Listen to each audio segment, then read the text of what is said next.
Sa mundo ng basketball, kumpleto na ang 4 na teams na magtatapat para sa semifinals ng UAAP Season 87 Men's Basketball. Nakuha ng Adamson University ang huling ticket sa Final Four matapos nitong talunin ang University of the East. Ang mga detalye sa report na ito.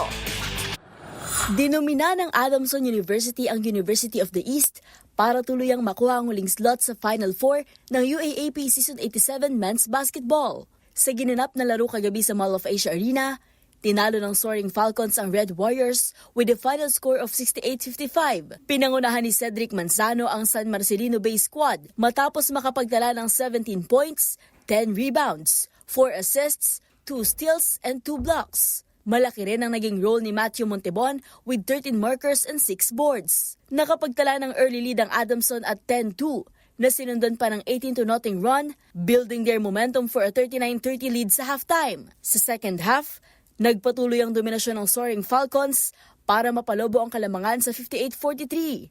Ang dapat sana'y tsansa ng UE na makahabol sa late game, lalo pang naging malabo dahil sa early exit ni Precious Momoway matapos ang bad fall kasunod ng mid-air collision kay Montebon.